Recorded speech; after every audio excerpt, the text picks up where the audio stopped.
अस्सलाम वालेकुम। क्या हाल है? सबका ठीक है? अच्छा जी, ये हमारी फर्स्ट डेमो क्लास है।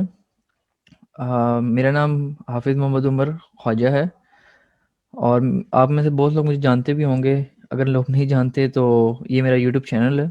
आप ये यूट्यूब पे सर्च करके मेरे यूट्यूब पे वीडियोस देख सकते हैं। उस पे पॉलिटिकल साइंस और पाकिस्तान अफेयर्स पे काफ़ी वीडियोस आपको नज़र आ जाएंगी। ठीक है।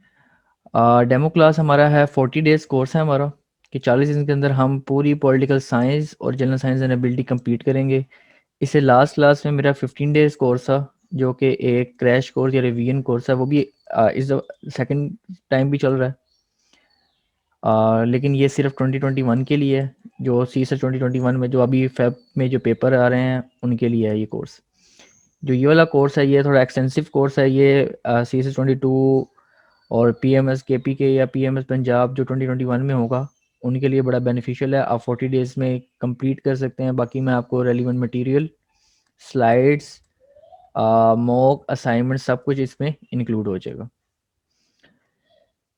अच्छा जी, टाइम ज़ाया के बगैर हम चलते हैं इंट्रोडक्शन पे। सबसे पहले हमारे जहन में कुछ आते हैं कि जी अक्सर जो मेरे से जो क्वेश्चन बहुत पूछा जाता है वो कहते हैं कि जी हम पॉलिटिकल साइंस ऑप्ट क्यों करें, क्योंकि बहुत ज़्यादा मिसकंसेप्शन है हमारे यहाँ पे कि जी कन्फ्यूजन है I R versus pol science, कि जी हम आई आर रखें कि या पॉलिटिकल साइंस रखें। दूसरा भी अगर ये देखें कि ये हमारा जो है पॉलिटिकल साइंस ये है 200 मार्क्स का सब्जेक्ट। इसके अलावा अकाउंटिंग, इकोनॉमिक्स, फिज़िक्स, केमिस्ट्री ये भी इंक्लूड हैं इसी इसके पोर्शन में। जिस ग्रुप में पॉलिटिकल साइंस है ना सीएसएस के अंदर, उसके अंदर ये बाकी सब्जेक्ट्स भी हैं। सबसे पहले तो आप ये सुन लें कि जो ये वाले सब्जेक्ट्स हैं अकाउंटिंग, इकोनॉमिक्स, फिजिक्स, केमिस्ट्री, इसमें आपको बहुत स्ट्रॉन्ग बैकग्राउंड चाहिए। और इतना स्ट्रॉन्ग, हालांकि कई मेरे फ्रेंड्स हैं, कई दोस्त हैं जी, जो क्या करते हैं कि जो मतलब कि जिन्होंने एक्सपीरियंस किया है चीज़, कि उन्होंने मतलब कि उनकी डिग्री इसके अंदर है फिर भी वो इसको मतलब कि 80 टू 100 तक रहते हैं इसमें। इससे ऊपर वो जाते ही नहीं है। ठीक है। पॉलिटिकल साइंस के अलावा जो बाकी सब्जेक्ट्स हैं जैसे अकाउंटिंग है, इकोनॉमिक्स है, फिजिक्स है, केमिस्ट्री है, इसके अलावा मतलब कि वो ये सब्जेक्ट में इनमें डिग्री होने के बावजूद इनको मतलब अच्छा स्कोर नहीं कर पाते। तो बचता क्या है जी हमारे पास? फिर आई आर बचता है और पॉलिटिकल साइंस बचता है। अच्छा जी, दूसरा अब आई आर और पॉलिटिकल साइंस में आ जाए जी। दोनों बड़े, इसमें जो बड़ा एक मैं अक्सर कहता हूँ कि डेप्थ वर्सेस विड्थ, ये पोर्शन है इसके अंदर। आई आ रहा है, इसमें बहुत ज़्यादा डीप जाना पड़ता है आपको। इसमें आपको ओपन एंडेड क्वेश्चन आते हैं और वो एक पूरा का पूरा एक ऐसे आता है आपको क्वेश्चन के अंदर। मुझे अच्छी तरह याद है 2020 के अंदर मेरे कुछ फ्रेंड थे जो आई आर का पेपर दे रहे थे और उनकी शक्लें देखने वाली थी पेपर से बाद। और मैं अपना पेपर दे के इतना हैप्पी खुश कि वह क्या मतलब कि मज़े का पेपर था हमारा पॉलिटिकल साइंस का। मुझे सारे के सारे एमसीक्यू आते थे, 20 एमसीक्यूज मुझे पक्के आते थे और इतना आसान पेपर था कि मैं मतलब कि दिल खुश हो गया था पेपर दे के। और सिमिलरली आई आर का जी, अब आई आर के अंदर एक क्वेश्चन आया था कि जी क्लाइमेट जो सिक्योरिटी बनी है, इन्वायरमेंटल सिक्योरिटी क्लाइमेट के लिहाज से, उसकी इम्प्लीकेशंस क्या है और पाकिस्तान ने इस पर क्या काम किया। अब वो क्लाइमेट सिक्योरिटी पे बंदा पहले अच्छा खासा लिख सकता है, फिर उसको सिक्योरिटी में आगे डिफाइन करना, फिर उससे इम्प्लीकेशन पाकिस्तान की बताना। तो ये बहुत ज़्यादा जो आई आर है ना, आई आर इंटरनेशनल, ये बहुत ज़्यादा डीप जाना पड़ता है। ऑल्दो इसमें मार्क्स आते हैं लोगों के, नो डाउट, बट इसमें जो एवरेज मार्क्स है ना आई आर में वो है 90 टू 110। मैक्सिमम मार्क्स मैंने जो अपने फ्रेंड्स के देखे ना वो यहाँ तक देखे हैं। ठीक है। जीएसए की क्लास ये आधे घंटे के बाद स्टार्ट होगी, इससे आधे घंटे के बाद। ठीक है जी। बहुत ज़्यादा आई आर के अंदर आपको बहुत ज़्यादा डीप जाना पड़ता है और मैक्सिमम स्कोर जो होता है ना, मतलब मैक्सिमम नहीं, जो एवरेज स्कोर होता है वो यहाँ तक रहते हैं। इससे आगे बहुत कम होते हैं। जो बहुत ज़्यादा एक्सटेंसिव लिखे ना वो कहीं जाके 130 140 तक जाके लेते हैं। अब बात आती है हमारे पोल साइंस में, जो हमारा कोर्स है पोल साइंस में। अब एवरेज देखे ना लोगों के, मतलब मेरी जो फर्स्ट अटैम्प्ट थी मेरे उसमें मतलब कि मैंने सीधे सीधे आंसर लिखे थे, मुझे कोई एक्सटेंसिव नॉलेज नहीं था, और मेरे उसमें भी 120 मार्क्स थे। और इस और अभी जो लेटेस्ट रिजल्ट है उसमें मेरे 142 मार्क्स हैं पॉलिटिकल साइंस में। और मैंने कैसे लिया वो मैं आपको टेक्निक सारी साथ साथ बताता जाऊंगा कि किस चीज़ को मैं कैसे लेके चलता था, किस में मैं अपना एनालिसिस कैसे देता था। आपको इंशाल्लाह स्लाइड्स के अंदर भी आपको फुल मतलब आउटलाइन के साथ इंट्रोडक्शन, कंक्लूजन, मेरा क्रिटिकल एनालिसिस आपको सब मिलेगा। ठीक, तो ये हम ऑप्ट करते हैं इसलिए। दूसरा हम देखते हैं कि जी अब जैसे मैंने अभी आपको बताया कि जी इसका मेन कोर्स क्या है, ये बहुत हाई स्कोरिंग है। जैसे मैंने आपको अपने मार्क्स बताए, मेरे कई फ्रेंड्स हैं, सिर्फ मेरे नहीं, मेरे कई फ्रेंड्स हैं उनको मेरे से भी ज़्यादा मार्क्स हैं। मेरे एक स्टूडेंट था, उस स्टूडेंट के मेरे से ज़्यादा मार्क्स आए हैं। ठीक है जी। तो ये अगर आप देखें ना 200 सब्जेक्ट्स की जो लाइन है, मतलब जो ग्रुप है 200 सब्जेक्ट का, most high scoring subjects among all हमारा पॉलिटिकल साइंस है। इससे ज़्यादा हाई स्कोरिंग सब्जेक्ट अगर आप बाकी मेरी ना सुने, अगर आप रिव्यू कर लें, नेट पे देख लें, आप सीएस फोरम पे जाकर देख लें, आपको इससे ज़्यादा हाई स्कोरिंग सब्जेक्ट नहीं मिलेगा। अच्छा जी, दूसरे पे आते हैं कि ये सिर्फ पॉलिटिकल साइंस की हद तक नहीं रहता कि यदि हम सिर्फ पॉलिटिकल साइंस पढ़ रहे हैं तो भी वहीं पे। अब जैसे अगर आप फिजिक्स पढ़ें, केमिस्ट्री पढ़ें, अकाउंटिंग रखें, मैथ रखें, वो और कहीं यूज़ नहीं होगा, वो मतलब इन्हीं की हद तक रहेगा। मतलब आपको फिजिक्स पढ़ रहे हैं तो फिजिक्स आपको एसए में यूज़ नहीं हो रही, फिजिक्स आपकी करंट अफेयर में यूज़ नहीं हो रही, फिजिक्स आपकी पाकिस्तान अफेयर्स में यूज़ नहीं हो रही। सिमिलरली केमिस्ट्री एंड मतलब कि इसके साथ ही अकाउंटिंग और मैथ। जबकि अगर आप पॉलिटिकल साइंस पढ़ते हैं तो पॉलिटिकल साइंस में इंग्लिश एसे, जिसमें डेमोक्रेसी का एसे आ गया, अकाउंटेबिलिटी का एसे आ गया, और गवर्नेंस का ऐसे आ गया, जेंडर पे मोस्टली आ गया, उसके बाद पॉलिटिकल सिस्टम पे कोई ऐसे आ गया। ये सारे ऐसे ये एक पॉलिटिकल साइंस इजीली कवर कर लेती है। अब जेंडर के अंदर हम इसमें पढ़ेंगे फेमिनिज्म के ऊपर, थोड़ा सा जेंडर वायलेंस के ऊपर अपने पॉलिटिकल साइंस के अंदर, और इसमें हम फिलोसफर्स की बात करेंगे। कार्ल मार्क्स आएगा इसके अंदर, जो कम्युनिज्म कैपिटलिज्म पे बात करता है। तो वो डेमो मतलब कि वास्ट आपको नॉलेज मिल सकता है अपने ऐसे मटेरियल, आपको मतलब मैक्सिमम ऐसे मटेरियल आपको यहाँ से मिल सकता है। सिमिलरली करंट अफेयर्स पे आ जाएं। अब जो ये वाले क्वेश्चन हैं, सिमिलरली वो करंट अफेयर में भी आते हैं और वो पाकिस्तान अफेयर्स में भी आते हैं। तो ये वाइज सब्जेक्ट है जो कि सबसे ईजी भी है। इसका सिलेबस भी बहुत मतलब इतना ज़्यादा नहीं है, मतलब बाकी सब्जेक्ट की निस्बत इसका सब्जेक्ट सिलेबस भी कम है। और ये आपको ऑलमोस्ट हर पेपर के अंदर ये आपको मतलब फ़ायदा देती है। और दूसरे पे देखेंगे सिर्फ कंपल्सरी सब्जेक्ट्स में नहीं, ऑप्शन सब्जेक्ट्स में भी बहुत फ़ायदा देती है। यूज़ हिस्ट्री में अब पॉलिटिकल साइंस का अगर आपने सिलेबस अभी हम आगे देखेंगे, पॉलिटिकल साइंस के सिलेबस में हम यूएस का पूरा सिस्टम पढ़ेंगे, चेक्स एंड बैलेंस सिस्टम पढ़ेंगे। लास्ट टाइम यूएस हिस्ट्री के पेपर में चेक्स एंड बैलेंस जो हमने हालांकि बेसिकली वो क्वेश्चन है पॉलिटिकल साइंस का, लेकिन पूरा checks and balance question 20 number का, पाक यूएस चाइना का क्वेश्चन 20 नंबर का, 40 नंबर का पेपर आपका पॉलिटिकल साइंस वाला था। अब जिसने पॉलिटिकल साइंस ऑप्ट की हुई थी उसके लिए पेपर मतलब इजीली पेपर 40 नंबर एमसीक्यूज मिला के 60 मार्क्स वो इजीली स्कोर कर सकता था, और बहुत से लोगों के बहुत ज़्यादा मार्क्स हैं यूएस हिस्ट्री में। Similarly governance and public policies में हम इसमें इंस्टीट्यूशंस पढ़ते हैं, लेजिस्लेटिव, एग्जीक्यूटिव, जुडिशरी, और डिफरेंट जितनी भी इंस्टीट्यूशन है वो इसके अंदर भी इंक्लूड हैं। सोशोलॉजी में, फ़िलासफ़ी में हम सारे फ़िलासफ़र्स पढ़ेंगे तो फ़िलासफ़ी है। अब मैंने देखेंगे यहाँ 3 स्टार लगाए हैं कॉन्स्टिट्यूशन लॉ में। कॉन्स्टिट्यूशन लॉ का पूरा सिलेबस अगर आप पॉलिटिकल साइंस पेपर 2 कर लेना सिर्फ तैयार, मतलब कि आप सिर्फ कॉन्स्टिट्यूशन पढ़ लें सारे पॉलिटिकल साइंस को, आपकी कॉन्स्टिट्यूशन लॉ 90% क्लियर यहीं से हो जाता है।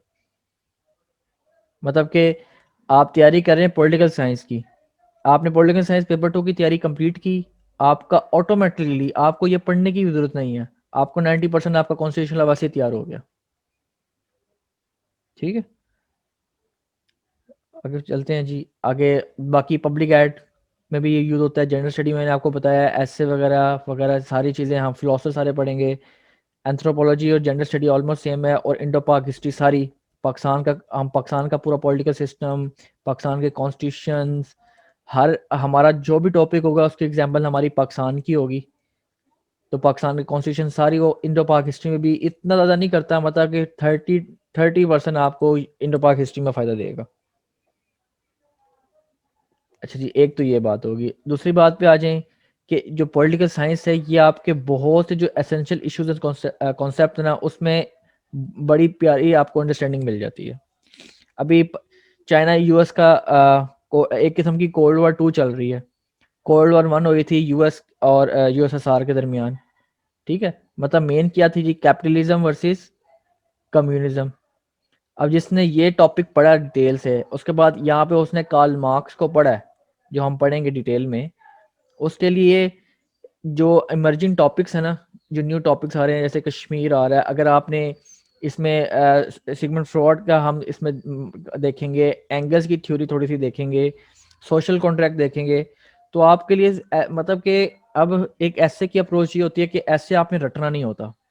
ऐसे में आपने वहाँ बैठ के, वहीं पे बैठ के आपने अपना पूरा नॉलेज यूज़ करके एक की पॉइंट्स बना के उसको आगे डील करना होता है। और वो तब आता है जब आपने इन चीज़ों को बहुत डिटेल में पढ़ा हो।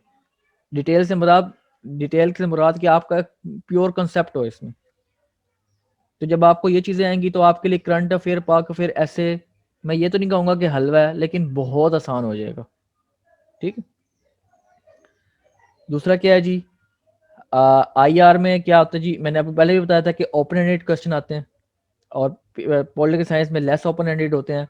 अब ये होते हैं कि जी अगर आपने सिर्फ पास पेपर्स किए हुए ना क्योंकि अगर आपने पास पेपर सॉल्व किए है ना, तो आपको जो 4 में से मतलब 7 में से 4 क्वेश्चन करने होते हैं, 5 क्वेश्चन हमेशा वही होते हैं जो पास पेपर के क्वेश्चन होते हैं।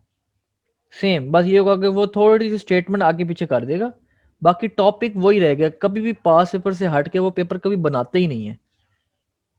आप देख लें, 2012 से 2019 तक यूएस का पक्का क्वेश्चन आता था, और कहीं कहीं यू और 2020 में यूके का क्वेश्चन आया।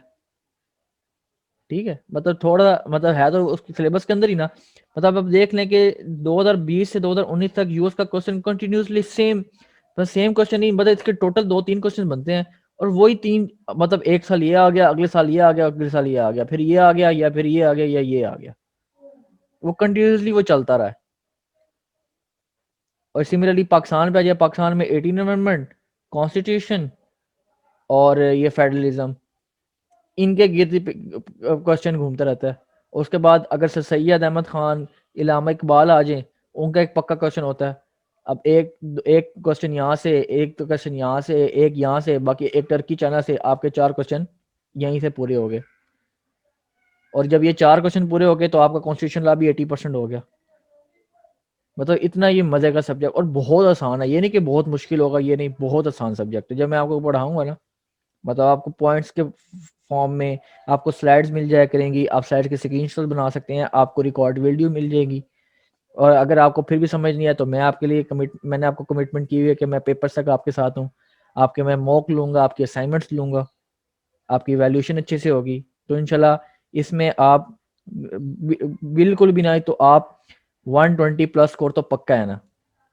क्योंकि मैं अपनी फर्स्ट टाइम में, मैंने कहा फर्स्ट टाइम में मैं आपको अपनी कहानी सुनाता हूँ।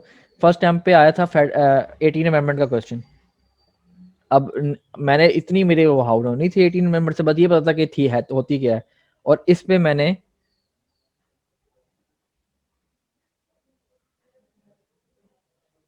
ठीक है, और इस पे मैंने क्या किया था, अपना वर्जन लिखा था कि जी ये सूबे प्रोविंसेस काम नहीं करते, ये वाले काम नहीं करने देते, या वो काम नहीं करने देते, सूबे काम करते हैं तो वफाक बात करती है। सिंपल इस तरह के पॉइंट्स मैंने अंदर लिखे थे। और इस तरह के पॉइंट कर लिखने के बावजूद, इवन कि मैं एक क्वेश्चन आधा छोड़ भी आया था, इसके बावजूद मेरे 120 प्लस मार्क्स थे। ठीक है, टोटल मेरे 120 मार्क्स आए थे। तो अगर आपको जैसे मैं पढ़ा रहा हूँ, अब मेरे जैसे आपको बताया कि मेरी लास्ट टाइम में 142 मार्क्स आए हैं, तो अगर वही चीज़ मैं आपको बताऊंगा, पेपर टेक्निक्स में आपको सिखाऊंगा, तो इंशाल्लाह आपके इससे कम मार्क्स नहीं आने लगे। ये मैं मतलब कि I am pretty sure, I am quite sure कि आपके इससे मार्क्स कम नहीं आएंगे। अच्छा जी, कुछ क्रिटिसिज्म होता है कि जी सोशल साइंसेज वाले नहीं कर सकते हैं, या बहुत एक्सटेंसिव कोर्स है। तो वो एक्सटेंसिव कोर्स मैं आपको यहाँ दिखा देता हूँ। अब लोग ये जब ये देखते हैं ना, सिलेबस देखते हैं, तो सिलेबस देख के पैनिक हो जाते हैं। यार इतने ज़्यादा तो कौन करेगा यार, इतना तो हम पढ़ ही नहीं सकते, इतना तो टाइम नहीं है हमारे पास, हम यही पढ़ते रहें। तो इसमें से आपने करने कौन कौन से वो यहाँ पे देख लें। आपने इनमें से प्लेटो करना होता है, अरिस्टोटल है, मैकियावेली है, मोंटेस्क्यू है। ये तीनों की तकरीबन तकरीबन एक ही थ्योरी है, थोड़ा सा डिफरेंस है तीनों में बस। कार्ल मार्क्स है, अल फराबी है और खालदून है, इसको भी नहीं करना हमने। टोटल ये फिलोसफर्स करने हैं बस। इसमें से आपके 4 क्वेश्चन आने हैं जिसमें से आपको 2 करने होते हैं। ठीक है, एक 2 क्वेश्चन, कभी कभी 3 क्वेश्चन इधर से आते हैं, एक क्वेश्चन यहाँ से आता है, कभी कैसे क्वेश्चन 2 यहाँ से आते हैं और 2 यहाँ से आते हैं। ठीक है। और मैं आपको लिख के दे सकता हूँ कि अभी लास्ट टाइम 2020 का पेपर अगर आप देखें तो उसने हीगल पूछा था, उसने रूसो पूछा था, उसने फराबी पूछा था, और उसने मेरे ख्याल एक आई डोंट मेरे ख्याल मैकियावेली या मोंटेस्क्यू पूछा था, आई डोंट रिमेम्बर, मुझे अभी क्लियर याद नहीं है। मतलब इजीली आप, मतलब कि ये हो गया था कि इजीली आप कोई से मतलब 2 चॉइस पे छोड़ सकते थे। अब मुझे चारों आते थे मुझे, और चारों इसी में से क्वेश्चन था तकरीबन। ठीक है। तो ये बहुत आसान है, जैसे मैंने अभी आपको बताया कि आपका इंशाल्लाह 120 प्लस स्कोर अगर आप एमसीक्यूज की प्रिपरेशन सही कर लेते हैं। ठीक है। आपको मैप्स बनाने आते हैं, आपको जो मैं टेबल्स बनाने की टेक्निक सिखाऊंगा जिसको पिक्टोरियल फॉर्म बनाते हैं। ठीक है। और पेपर प्रेजेंटेशन टेक्निक, साथ में क्या है जी हमारा नॉलेज, और आपको एनालिसिस करना। ये सारी चीज़ें आपको सिर्फ पॉलिटिकल साइंस के अंदर नहीं, आपको हर आपके 10 पेपर, ठीक है, ऐसे और उसको छोड़ के, मतलब ऐसे के अंदर भी आपको एनालिसिस और नॉलेज तो फ़ायदा देगा। आपको तकरीबन 11 पेपर में आपको फ़ायदा देगा, सिर्फ इस पेपर में नहीं देगा। ठीक। अच्छा जी, अब हम ये पढ़ेंगे कैसे। हम सबसे पहले पेपर 1 का पार्ट बी करेंगे, जिसमें आपको पॉलिटिकल थ्योरीज, आइडियोलॉजीज और कॉन्सेप्ट में आपको डिटेल में कराऊंगा। उसके बाद हम पेपर 1 पे आएंगे फिलोसफर्स पे। क्यों, ऐसा क्यों है जी? क्योंकि अगर हम स्टार्ट फिलोसफर से करेंगे ना, अब वहाँ पे हम स्टेट पढ़ेंगे, हमें जस्टिस पढ़ा, मैं आपको पढ़ाऊंगा, मैं आपको डेमोक्रेसी की चीज़ें पढ़ाऊंगा, तो वो वहाँ पे क्या हो जाएगी, एम्बिग्यूटी होने लग जाएगी, एक मतलब रॉन्ग डायरेक्शन आपको मिल जाएगी कि यार ये चीज़ समझ नहीं आ रही है, और उसने तो ये कह दिया, इसने अब ये कह दिया। तो हम पहले सारे कॉन्सेप्ट पढ़ेंगे डिटेल में कि मोनार्की क्या होती है, डिक्टेटरशिप क्या होती है, स्टेट सिस्टम क्या है, नेशन स्टेट क्या है, और इसी के साथ हमारे कैपिटलिज्म क्या है, कम्युनिज्म क्या है। जब आप वो टॉपिक डिटेल में पढ़ लेंगे ना, फिर जब इसमें से आएंगे ना फिलोसफर पढ़ने में, तो आपको ये हलवा लगेगा। अब लेट्स सपोज आपने स्टेट यहाँ से पढ़ लिया, ठीक है, आपने डेमोक्रेसी पढ़ लिया। जब आपने ये दो पढ़ लिया ना, तो आपका प्लेटो और एरिस्टोटल कोई चीज़ नहीं है। आपने सेपरेशन ऑफ पावर्स और डिक्टेटरशिप वगैरह पढ़ ली है, तो ये आपका हो गया। आपने, चलो ये एक सोशल कॉन्ट्रैक्ट है, ये सिर्फ आपको थोड़ा सा टेबल याद करने हैं और थोड़ा सा डिफरेंस याद करना है, आपका ये हो गया। कैपिटलिज्म कम्युनिज्म कर लिया, आपका मार्क्स हो गया। सिमिलरली कैपिटलिज्म कम्युनिज्म और वो थ्योरी जैसे कर ली थोड़ी सी मैकियावेली की, आपका अल्फराबी हो गया। और खालदून, ये इसकी असाबिया की मुशावरत, वो ये होगी। तो जब आप ये चीज़ें कर लेंगे ना, तो आपके लिए ये मुश्किल ही नहीं होगी। और सिमिलरली पेपर 2 हम पॉलिटिकल सिस्टम पढ़ेंगे, जिसमें हम UK US, UK, France, Turkey, China, Pakistan. 2 question यहाँ से आते हैं, एक क्वेश्चन यहाँ से आता है, या दोनों से एक एक क्वेश्चन आता है, और एक क्वेश्चन यहाँ से आता है। आपके 4 क्वेश्चन यहाँ से कंप्लीट है। एमसीक्यूज का इंशाल्लाह मैं आपको मटेरियल दे दूंगा। और सिमिलरली यहाँ से मैंने आपको तकरीबन पेपर बता दिया है। इंशाल्लाह इंशाल्लाह ये मेरी बात याद रखिएगा, 120 प्लस स्कोर करना। ये भी क्या है, ये एवरेज है। अगर आप वैसे रिजल्ट देखें ना, 130 प्लस की लाइन लगी होती है पॉलिटिकल साइंस में। और जिसने इसके साथ कॉन्स्टिट्यूशन लॉ रखा हुआ है, मैं आपको कहूँगा कि आप कॉन्स्टिट्यूशन लॉ रखें साथ, कि अगर आप पेपर 2 ये कर लेते हैं ना, सारा ये सारी चीज़ें कर लेते हैं, बस इंक्लूड करना है यहाँ ये पेपर पॉलिटिकल साइंस का नहीं है, कॉन्स्टिट्यूशन लॉ का है, साथ रशिया डाल देना, आपका 90% कॉन्स्टिट्यूशन लॉ भी कवर हो गया। मतलब आप 300 नंबर के जो 300 नंबर का है कोर्स, वो आप 40 डेज में इजीली कवर कर सकते हैं। और मैंने साथ जनरल साइंस भी किया है, तो 400 नंबर का जो कोर्स है वो आपको मैं 40 डेज में दे रहा हूँ। मतलब 40 डेज़ में आपको इंशाल्लाह इस पे अच्छी ग्रिप, और जब मैं आपके असाइनमेंट और मॉक लूँगा तो आपका पेपर प्रेजेंटिंग टेक्निक्स भी अच्छी हो जाएंगी, आपको टेबल बनाने भी आ जाएंगे, और फिर आप इंशाल्लाह मुझे दुआएं देंगे।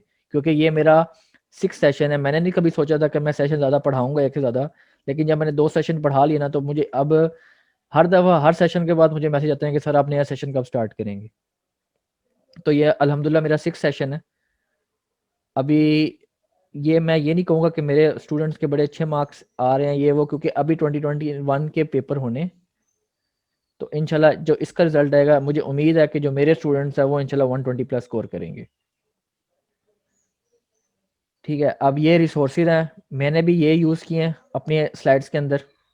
ठीक है, मदुल हक की बुक अगर आपके पास है, और कैले की वर्ल्ड कॉन्स्टिट्यूशन है, ये 2 चीज़ें इनफ है। इसके अलावा भी अगर आप पढ़ना चाहते हैं तो जॉन हॉफमैन की बुक है और फ्रैंकिस फुकुयामा, मैंने इसको बहुत जगह कोट किया है, पॉलिटिकल ऑर्डर और पॉलिटिकल डिके को। बाकी ये दोनों चीज़ें इनफ है। अच्छा, ये टिप्स एंड ट्रिक्स पे आ जाएं। टिप्स एंड ट्रिक्स हम फर्दर क्लास के साथ साथ, हर टॉपिक के साथ साथ हम शुरू करते जाएंगे कि कैसे कैसे हमने स्टार्ट करना है, कैसे एंड करना है, आपने इंट्रोडक्शन कैसे लिखना है। ठीक है, सेकंड मेन हेडिंग कैसे देनी है, बॉडी कैसे शुरू करनी है, आपने क्रिटिकल एनालिसिस कैसे देना है। मैं क्या करता हूँ, अब कुछ बच्चे होते हैं वो एंड पे क्रिटिकल एनालिसिस लिखते हैं। एग्जामिनर आपके इंट्रोडक्शन से पढ़ना शुरू करेगा, लेट्स सपोज उसको कोई चीज़ अच्छी नहीं लगी, वो टाइम ज़ाया नहीं करेगा, वही आपका पढ़ेगा ही नहीं, वो आगे चला जाएगा। और मैं कोशिश ये करवाता हूँ कि अपने सॉरी फॉर द इनकन्वीनियंस। अच्छा जी, अब हमारा साथ आता है, हम सिलेबस देख लेते हैं। सिलेबस में देख लें आप, सबसे पहले हम स्टेट सिस्टम पढ़ेंगे। स्टेट और मॉडर्न नेशन स्टेट क्या होती है, स्टेट क्या होती है, नेशन क्या होती है, फिर नेशन स्टेट क्या होती है। पॉलिटिकल कॉन्सेप्ट में देख लें, हम सॉवरेनिटी पढ़ेंगे, हम जस्टिस पढ़ेंगे, हम लिबर्टी पढ़ेंगे, हम राइट्स एंड ड्यूटीज़ पढ़ेंगे। ये याद करनी है बस सिर्फ। कंपैरेटिव पॉलिटिक्स में आ जाइए तो political socialization, political culture, political development और सिविल सोसाइटी, बस, और इसमें कुछ नहीं पढ़ना। उसके बाद पॉलिटिकल पार्टिसिपेशन में अगर आप देखें, पॉलिटिकल पार्टिसिपेशन के अंदर हम पब्लिक ओपिनियन डिटेल करेंगे, और जब ये करेंगे तो हमारा प्रोपेगेंडा भी साथ हो जाएगा। और पॉलिटिकल पार्टीज देखेंगे, और देखेंगे प्रेशर ग्रुप्स कैसे लॉबी करते हैं, या प्रेशर ग्रुप्स कैसे इन्फ्लुएंस करते हैं जी। अच्छा जी, ये हम लेजिस्लेटिव, एग्जेक्टिव, जुडिशरी, ये 3 चीज़ें करनी है। उसके बाद monarchy, democracy, dictatorship, totalitarian, authoritarian, ये हम सारा करेंगे, ये कंप्लीट करना है फॉर्म ऑफ गवर्नमेंट। आइडियोलॉजीज़ के अंदर हम कैपिटलिज्म, कम्युनलिज्म, फाशिज्म, नेशनलिज्म और इसके साथ नाजिज्म, हम ये करेंगे जी। लोकल सेल्फ गवर्नमेंट का जी हम डिटेल में देखेंगे, बड़ा कॉम्प्रिहेंसिव था। ये हमारा क्या होगा जी, पेपर 1। हाँ, पेपर 2 में देख लें जी, हम यूएसए देखेंगे, यूके, फ्रांस। अच्छा जी, सिविल सोसाइटी हमने ऑलरेडी पेपर 1 में कर लिया है। बाकी ये सारा क्या है जी, आपका पाक अफेयर है। ठीक है जी, और इसका इतना क्वेश्चन आते भी नहीं है। उसके बाद यहाँ से हम टर्की और चाइना देखेंगे। उसके बाद ये तो बड़ा मस्त क्वेश्चन है ना, इसमें से एक क्वेश्चन लाजमी आता है पेपर में। उसके बाद हम ये सारा अमेंड कॉन्स्टिट्यूशंस अमेंडमेंट सारा, और इसको भी हम एक कॉम्प्रिहेंसिव डिटेल में देखेंगे जी। क्लियर। साथ ये आप केपीके का थोड़ा सा पेपर है, क्वेश्चन ये भी देख लें। वही प्लेटो करना है, अरिस्टोटल करना है, मैकियावेली करना है, मॉन्टियस करना है, हॉब्स, लॉक और रूसो, और यहाँ से अल्फराबी और इब्नुल खालदून। और सिमिलरली इसका सेम वही जो चीज़ें मैंने उसमें बताई हैं, वो चीज़ें आप यहाँ से भी देख लीजिएगा, सेम वही करनी है चीज़ें। ये उनका पेपर 2 है, और उनका पेपर 2 काफ़ी आसान है, सिर्फ वही चीज़ें हैं जो हमने उसमें की हैं। Turkey, China, sir Syed, constitutions, और यूएसए, यूके और फ्रांस। इसके अलावा और कुछ करने वाली चीज़ ही नहीं है इसमें। उसके बाद ये हमारा पीएमएस पंजाब का है जी, वही चीज़ें हैं जी, वही फिलोसफर्स हैं, वही सारे टॉपिक्स हैं। पेपर 2 के अंदर भी सारी वही चीज़ें हैं, कोई चीज़ अलग नहीं है। ठीक है। अब मेरा दिल था कि मैं आपको टॉपिक करा दूं, लेकिन अभी शायद टाइम की वजह से अब ये नहीं कर पाएंगे, तो हम कल से स्टेट सिस्टम से एक कॉम्प्रिहेंसिव सा अच्छा तो स्टार्ट करेंगे। क्लियर। अपना ख्याल रखिएगा। अल्लाह हाफिज़।